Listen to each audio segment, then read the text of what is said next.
camera flashes blinked incessantly, like an electromagnetic storm. They pierced through my retinas, leaving white spots dancing before my eyes. The press conference room at Memorial Stadium was packed. Sports reporters, cameramen, and even fanatical fans were crowded at the back of the room. The air was thick with the smell of sweat, stale coffee, and judgment. I sat there, on a stiff plastic chair. My hands clasped tightly together on the green cloth-covered table. I could feel cold drops of sweat rolling down my spine, soaking my Texas Titans uniform shirt. Sitting right next to me was Big Jim, the legendary head coach Jim Reynolds, and also my father-in-law. He was as big as a bear, wearing a windbreaker with the team logo, his face red and stern. His large, rough hand was resting on my shoulder. To the camera lens, it was a comforting gesture, a father protecting a wayward son. But only I could feel the true weight of that hand. It wasn't comfort. It was an iron clamp. It was squeezing my collarbone, pinning me down, holding me in place, like a silent reminder. Do it, Jack. Don't pull any tricks. I glanced down at the front row. Lance Reynolds, Big Jim's darling son, the team's star quarterback, was sitting there. He bowed his head, his cap pulled low to hide half his face. But I still saw the corner of his mouth twitch up, a smile of relief and contempt. Next to him was Sarah, my wife. She was holding her brother's hand tightly, her red eyes looking up at me. There was no love in those eyes, only pleading. Please, her eyes said, save this family. I took a deep breath. The smell of ozone from electronic equipment rushed into my nose. I pulled the microphone toward me. The sound screeched, making the whole room fall silent. Hello, everyone. My voice was hoarse, sounding like sandpaper on wood. I am Jack Miller, assistant offensive coach of the Texas Titans. I paused. My throat was as dry as a desert. The prepared statement lay before me. Every word, every punctuation mark, drafted by Big Jim's lawyers. I just needed to read it, and my life would be over. But if I didn't read it, I thought of Sarah's eyes. I thought of Big Jim's status, the man considered the football god of this sports-crazed town. I swallowed. Today, I am here to take full responsibility for the doping scandal involving the team. Whispers began to rise like a broken beehive. Flashes blinked faster, more urgently. I had to stop for a second to suppress the nausea rising in my stomach. I admit to purchasing and providing anabolic steroids to player Lance Reynolds without authorization. I deceived him into believing they were just high-energy vitamin supplements. Lance knew absolutely nothing about this. And head coach Jim Reynolds is also completely innocent. I did this alone, because of the pressure to win, because of my own stupidity. That is all. I folded the paper. The auditorium exploded. Questions were shouted like rain showers. "Jack, why would you do that to the team's star? Do you know you have destroyed the integrity of the league? Big Jim, do you have any comments?" Big Jim stood up. He slowly approached the microphone, looking pained but majestic. He patted my back lightly, lighter this time, like dusting off dirt.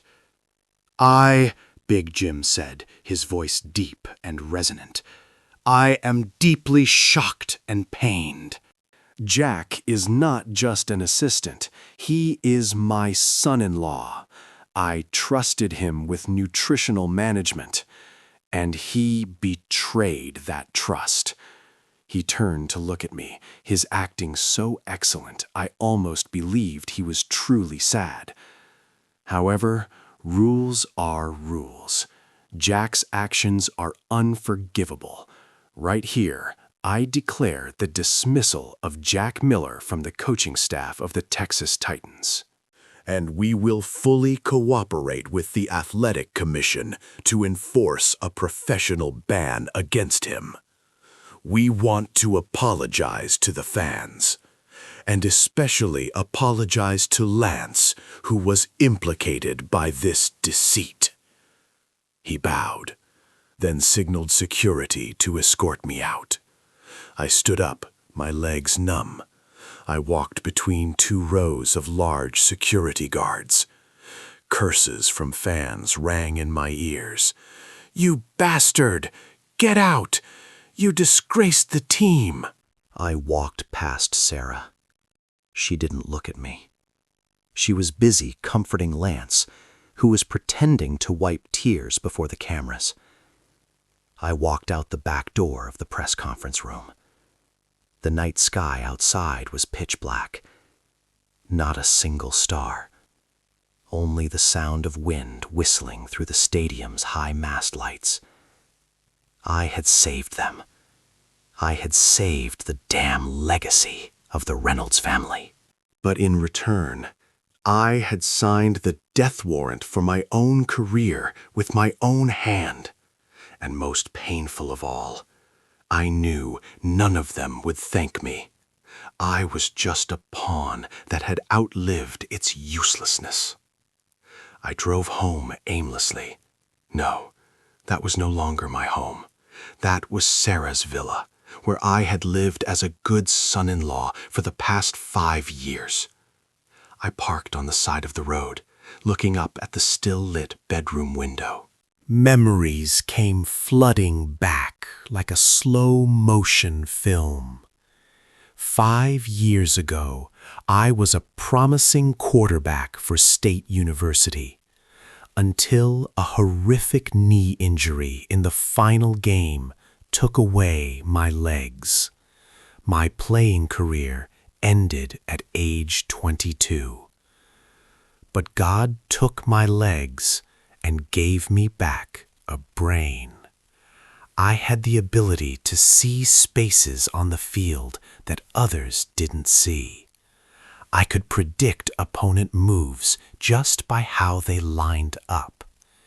Big Jim recognized that. He recruited me as a video analysis assistant. But in reality, I did much more than that. For the past 5 years, every night, while Big Jim slept soundly after victory parties, I stayed up all night in the tiny office in the basement. I watched thousands of game tapes over and over. I drew up the most complex tactical diagrams, playbooks. I designed every run, every block. On the field, Big Jim was the one shouting, the one being hailed. But in his headset, the voice giving real orders was mine. Use spread offense formation this game. Call the Spider 2Y banana play in this situation. Tell Lance to throw left, their linebacker is slow. Big Jim just had to repeat what I said. And the team won. State champions 3 years in a row. Big Jim got a statue. And me? I was just Quiet Jack, the lucky son-in-law. I accepted that because I loved Sarah. And because I loved football more than life itself. Just being able to work with the ball, even in the shadows, I was content. But Lance is the cancer of this team. He has natural talent, but is lazy and arrogant. He constantly skips practice, partying all night. To maintain muscle and excitement, he started using steroids. I was the first to find the pill bottle in his locker. I took it to Big Jim. "Dad, we have to stop this," I said worriedly. "Lance is destroying himself, and if the commission finds out, the whole team will be banned." I remember Big Jim's face vividly at that moment. He wasn't surprised. He just picked up the bottle, twirled it in his hand, then threw it in the trash. "You worry too much, Jack. He is the star. He needs a little support to carry this team. You just worry about drawing tactics." Managing peoples is my job. And then, that fateful day came. The doping inspection team arrived at the training ground unannounced. Lance was caught red-handed, testing positive for banned substances. The violation level was enough for a lifetime ban and stripping all team titles. That night, a family meeting took place. Not to find a solution, but to find a scapegoat. Sarah cried, kneeling at my feet. "Jack, Lance is young. He has a whole future ahead. If he is banned, he will die. Dad will also lose all the honor he built over a lifetime. Only you. You are an assistant. You are not a public figure. If you take the blame for him, you will only be banned from coaching for 2 years. Our family will take care of you. I promise." And Big Jim, he sat there, pouring me a glass of strong liquor. "Do it, son. "This is the time you prove your loyalty. After 2 years, when things settle down, I will bring you back. I will let you be the head coach of the youth team. Sacrifice a pawn to save the king and queen." I believed them, or perhaps I was too weak before my wife's tears. But now, sitting in the car, looking at the phone screen, an email notification just arrived from Texas Titans HR Department. "Due to serious violation of professional ethics." Attached was a text message from Sarah. "Jack, Dad says you shouldn't come home for now. The press is surrounding the house. You go stay at a motel for a few weeks. I need time to think about our relationship. I can't live with someone labeled a fraud." I laughed. Tears flowed, but I laughed out loud. They didn't just discard me. They were erasing me. They wanted me to disappear so no one would remember that filthy truth. "Fine," I whispered to the empty space in the car. "You want me to go? I will go. But I won't leave empty-handed."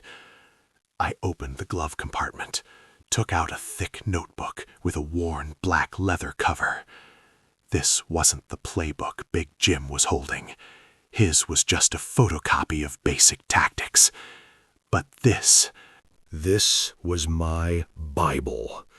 It contained advanced tactics, the most complex variations I had never unleashed. It contained the soul of the Texas Titans team. and more importantly, it contained Lance Reynolds' fatal weakness.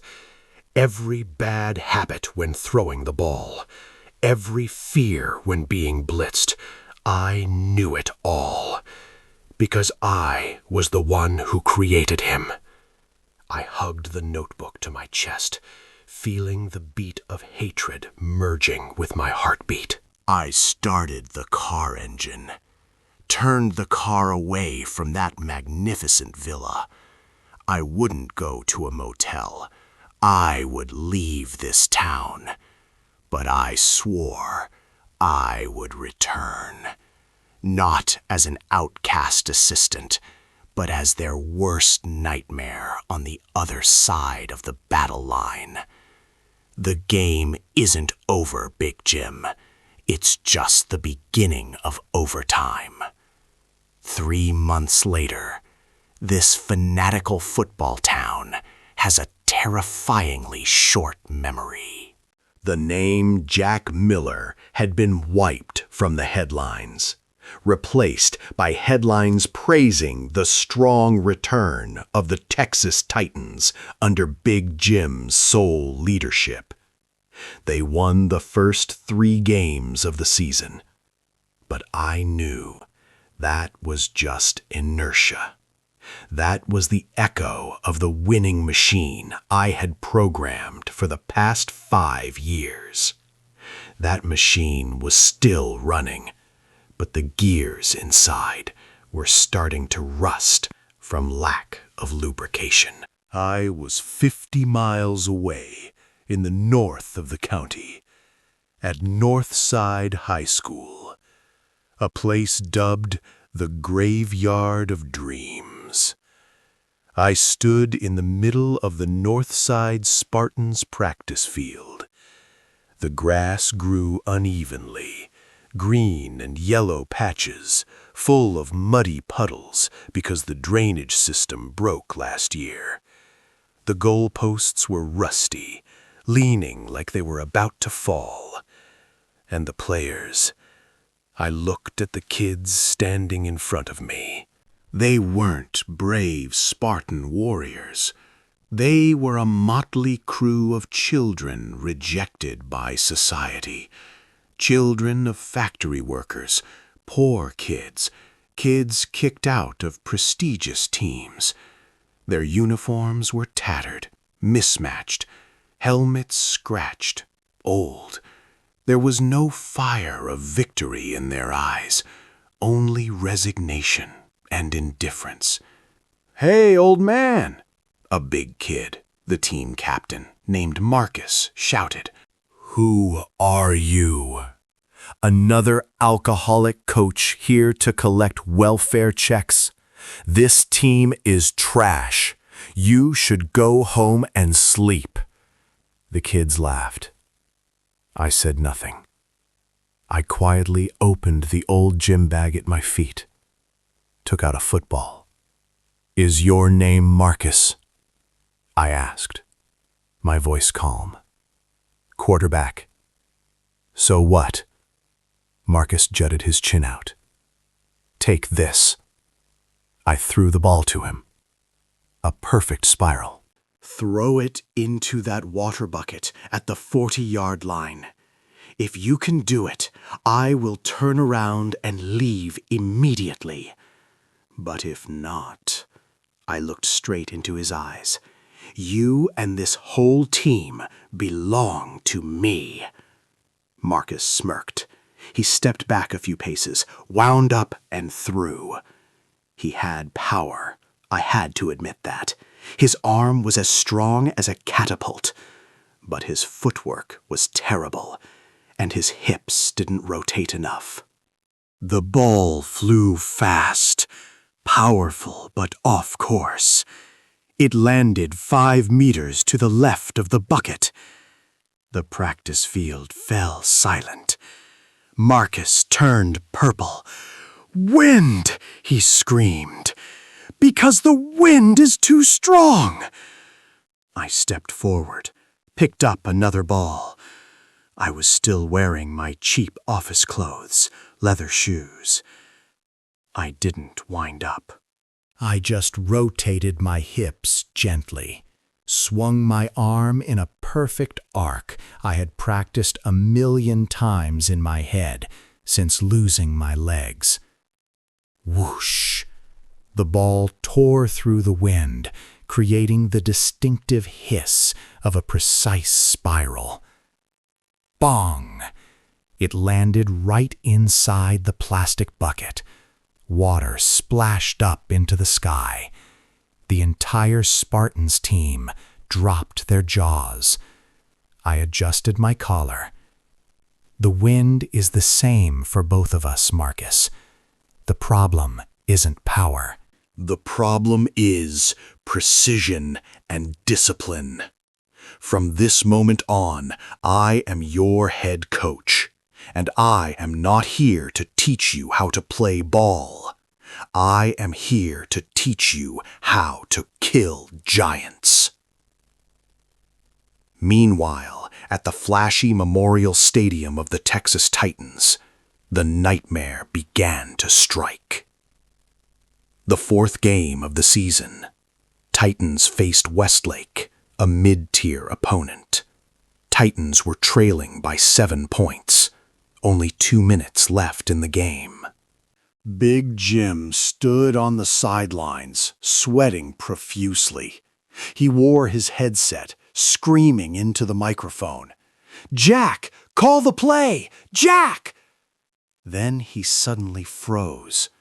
He remembered there was no one on the other end of the line anymore. Jack was gone. Only the static of radio waves remained. Big Jim panicked, flipping through the document in his hand. It was the photocopy of my playbook. But he looked at those diagrams like looking at a matrix. Arrows, X and O symbols intertwining. He knew the name of the tactic, but he didn't understand why and when to use it. "Lance," he shouted to his son on the field, "run Red Eagle, immediately!" Lance Reynolds on the field, gasping for air from lack of meds. His body was falling apart from sudden withdrawal due to tighter supervision after the scandal. He heard his father's order, but his mind was foggy. Red Eagle required the tight end to cut inside to deceive the opponent. But Lance threw the ball too early. The opposing cornerback read it easily. Interception. Game over. Titans lost their first game in 3 years. The stands were silent as a grave. Then the boos began to ring out. Big Jim stood frozen, the headset falling to the ground and shattering. In the locker room after the game, a mournful atmosphere hung over. Big Jim smashed lockers. "Why?" he roared. "Why didn't you run to the right spots? Lance, what the hell were you doing?" Lance sat in the corner, his hand trembling, holding a water bottle. He looked up at his father, his eyes full of resentment. "I told you, that play needs Jack. Only he knows how to time the receiver. You don't know anything. You are just his loudspeaker." "Shut up!" Big Jim rushed over and slapped his son hard. The whole locker room held its breath. The crack had begun, and it couldn't be healed. Back at Northside, 6 months passed, 6 months of hell for the Spartan kids. I didn't let them touch the ball for the first 2 months, just running until they vomited green and yellow bile, running in mud, running in sand, running up hills. "You guys don't have technique," I shouted in their faces every day. "You guys don't have natural talent like those rich kids over at the Titans. So you must have bigger lungs than them. You must be tougher than them. When they gasp for air in the fourth quarter, that is when we start playing. I taught Marcus how to read the game, not with strength, but with intelligence. Look at the linebacker's eyes, Marcus. If he looks at your hips, he is about to rush. If he looks at your eyes, he is afraid. I applied my black book to this team. Strange tactics that Big Jim used to call crazy and too risky. Formation with no striker. All defense formation. Play action fakes so real my own players were fooled. First game, Spartans won narrowly 3-0.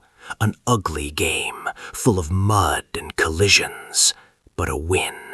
Second game, 7-3. Third game, 10-6. We won. Not with beautiful plays, but with iron discipline and concrete defense. We suffocated the opponent, dragged them down into the mud with us, and beat them with the experience of suffering. The name Northside Spartans started appearing on local football forums. People called us the Ghost Team. They don't play ball, they hunt, a commentator wrote. And I started my own psychological warfare.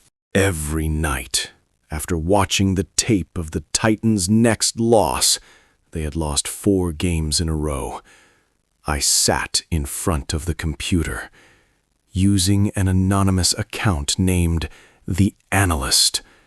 I edited clips of Big Jim's mistakes. I drew red circles where the Titans' defense was exposed.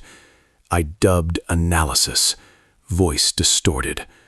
Look at this play. Big Jim called the wrong play.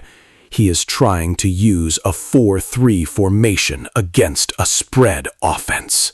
That is tactical suicide. Seems like the legend has forgotten how to read the game. These videos went viral on social media. Thousands of shares. Titans fans started to suspect. They brought banners to the stadium. Fire Big Jim. Bring back our glory. Pressure weighed heavily on my father-in-law's shoulders.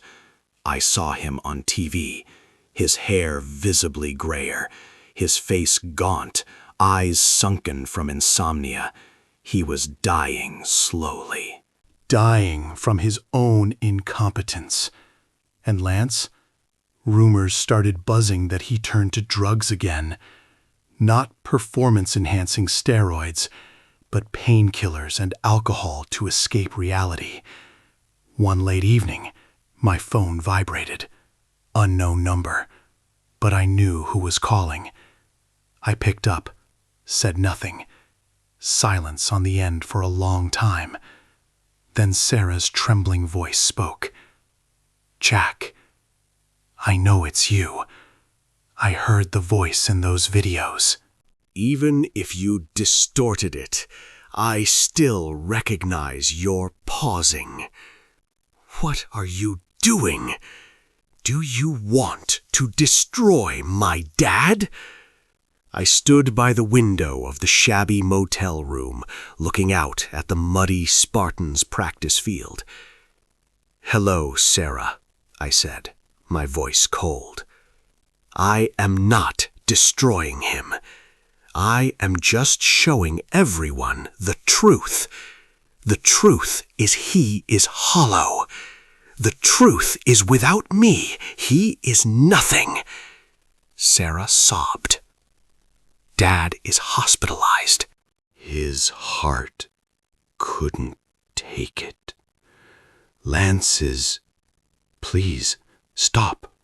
Delete those videos. We can start over." I hung up. Start over? No, Sarah. We cannot turn back time. But we can go to the end. And that end will happen next week. When the Spartans, the team of outcasts, face the Titans, the dying giants, in the state championship game. That will be the final stage. And I have prepared the most special performance for Big Jim. A tactic I call the traitor. Memorial Stadium tonight was as bright as day. 50,000 spectators filled the stands. A sea of blue people, Titans fans, completely overwhelmed the handful of red people, Spartans fans. Cheering, trumpets, and drums created a wall of sound shaking the ground. I stood on the sidelines. The cold December wind whipped my face, carrying the smell of freshly cut grass and hot massage oil. On the other side of the battle line, 50 yards away, was Big Jim. He wore the familiar head coach jacket, still looking majestic like a king. He looked at me, smirked, then gave a thumbs down, the sign of destruction. The match began. The first half went exactly like the script of a tragedy. Titans, with star players twice the size of my kids, crushed the Spartans. They ran over us like a tank over a wooden fence. Lance Reynolds, despite erratic form all season, played like he was possessed today. He threw accurately. He moved flexibly. The score after the first 2 quarters was 21-0 for the Titans. My kids walked into halftime with heads bowed low. Nosebleeds ran down Marcus's face. Their uniforms were torn. "We can't win," a player sobbed. "They are too strong. They know all our plays." I stood in the middle of the locker room, reeking of sweat and despair. I didn't scream. I didn't bang tables or chairs. I just took out a marker and wrote a number on the whiteboard. 30. 30 minutes, I said. That is all the time we need. Do you know why in the first half I let you play the basic 4-4-2 formation? The team looked at me blankly. To lull the monster to sleep. Big Jim thinks I am out of plays. He thinks I am just a lowly assistant trying to copy what he taught. But he is wrong. I wiped the tactical board clean, drew new diagrams on it, diagrams I had never shown anyone, even in my wildest dreams. Second half, we won't play football anymore. We will play chess. Marcus, forget everything you learned. From now on, we play no huddle, high speed, and most importantly, I looked straight into Marcus's eyes. Attack Lance's fear. The second half began. Titans fans were celebrating early. They sang the victory song. But the singing died out right at the first play. Spartans didn't line up in normal defense. All 11 of my players stood right at the line of scrimmage. Blitz, total attack. As soon as the ball was snapped, the whole team rushed up like a pack of hungry wolves. Lance panicked. He had never seen this scene. He backed up, tripped, and was crushed into the turf by Marcus. Sack! Ball loose. Spartans recovered the ball right in front of the red zone. 3 plays later, first touchdown for Spartans. Score 21-7. On the other sideline, Big Jim threw his hat on the ground. He started screaming into the headset, but useless. I had changed the entire audible system. When Marcus shouted, "Blue! Blue!" it didn't mean run left anymore. It meant throw long. Big Jim tried to read the play, but the more he tried, the more wrong he was. He was like a blind man trying to fight in the dark. Spartans scored 2 more touchdowns. Score 21-21, with only 2 minutes left in the game. Memorial Stadium was silent. Fear began to creep into the eyes of Titans players. They looked to their coach for answers. But Big Jim just stood there, soaked in sweat, hand trembling, holding the useless photocopy. Titans had the ball. Lance held the ball. He saw me on the sideline. I looked at him. I knew what he was thinking. "Don't throw right, Lance," I whispered. "You always choke when throwing right under pressure." And just as predicted, Lance was pressured. Instinctively, he threw a Hail Mary pass to the right wing. My defender was waiting there. Interception! Spartans ball! At the 40-yard line. Clock at 15 seconds. I called the last timeout. The kids surrounded me, panting but eyes bright. "Coach, what play? Hail Mary?" I shook my head. I looked over at Big Jim. He was staring at me. He knew what I would do. Or he thought he knew. "No," I said. "We will use the play, the traitor." Marcus widened his eyes. "But we never practiced that successfully. It's too risky." "That is why they won't expect it," I said firmly. "Trust me." 2 teams returned to the field. Marcus into position. He shouted, "Traitor! Traitor! Hot!" Ball snapped. Marcus dropped back, faking a long throw.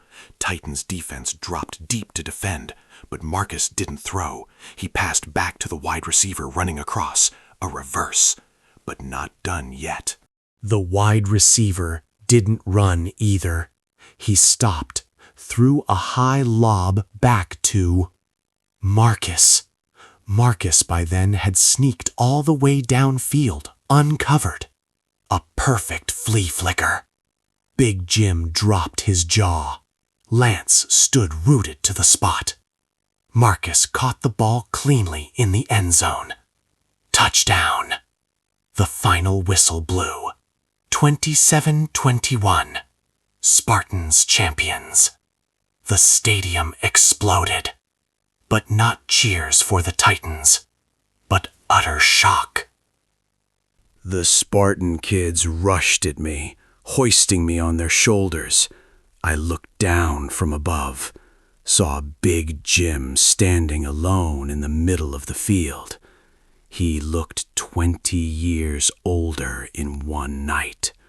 But the show wasn't over. I signaled to a friend sitting in the stadium's technical room. He nodded. The massive jumbotron in the middle of the stadium suddenly cut the celebration feed. It went black. Then an audio recording played. "Do it, son." Big Jim's voice. "This is the time you prove your loyalty. Take the blame for Lance. He is the star. He needs meds to carry the team. You are just a lowly assistant. sacrifice a pawn to save the king. The whole stadium went dead silent. 50,000 people held their breath listening to that filthy conversation. TV camera zoomed in on Big Jim's face. His face drained of blood. He looked up at the big screen, then looked towards me. His gaze was no longer arrogance, but sheer terror. Then came Sarah's voice in the recording. "Jack, please, save this family. Lance can't be banned. You just take the blame. Dad will take care of you later." The tape ended. Whispers turned into furious boos. This time, they didn't boo me. They booed the legend. Water bottles, beer cups started flying onto the field, aiming at Big Jim and Lance. The athletic commission, who were preparing to present the trophy, hurriedly took the trophy back. Police started entering the field to keep order. I stood there in the eye of the storm. Quietly, calmly. I hadn't just won a football game. I had won a whole life. 1 hour later, the stadium was deserted. Only trash and torn banners remained. Big Jim sat in the technical area, head buried in his hands. He was escorted into a closed meeting with the athletic commission immediately after. I heard the decision was made immediately. Stripped of all titles in the past 5 years, banned from sports activities permanently, cut all pension and benefits. Lance Reynolds banned for life and facing criminal charges for using banned substances. The Titans' empire collapsed in just one night. I carried my bag down the tunnel to the parking lot. Hurried high-heeled footsteps chased behind me. "Jack! Jack, wait for me!" I stopped, but didn't turn my head. Sarah ran in front of me. She was crying, makeup smeared, hair messy. She looked as pathetic as her father. "Jack, you are too cruel! Why did you do that? You won already!" Why did you have to release that tape? My dad, he lost everything. Lance is threatening suicide in the locker room. I looked at the woman I once loved. "Cruel?" I asked back. "You call the truth cruel, Sarah." Then for the past 2 years, when I had to wash dishes, work as a porter because of that wrongful conviction, when people spat in my face every time I went out, where was your mercy then? Sarah grabbed my hand. "I'm sorry. I know I was wrong, but now you are a hero. You are the state champion coach. We can start over. I will overlook today. Let's go home." I removed her hand. Gently, but decisively. "I have no home to go to, Sarah. That house, that family, died along with the old Jack Miller that night in the press conference room. The person standing in front of you is the Spartans' coach. And Spartans do not compromise with the enemy." I walked past her, straight to my old pickup truck. Marcus and the kids were waiting for me there. They were cheering, raising the championship trophy, handed over after Titans were disqualified. "Coach!" Marcus shouted. "Where are we going? Celebration?" I smiled. For the first time in 2 years, I truly smiled. Let's go eat. But not a fancy restaurant. To your dad's pizza place, Marcus. My treat. I climbed into the car, looked in the rearview mirror. Sarah was still standing crying under the yellow light of the tunnel. Big Jim was skulking out the back gate, hiding from reporters. I took out the black book, my legendary playbook. I rolled down the car window, threw it into the roadside trash can. Marcus in the passenger seat was surprised. Coach, what are you doing? That is the secret manual. Why throw it away? I started the engine, pressed the gas into the night. I don't need it anymore, Marcus. Tactics are in my head, and as long as I breathe, I will win. The car faded after the intersection, leaving behind a darkened memorial stadium, pitch black and cold, like the hearts of those who once owned it.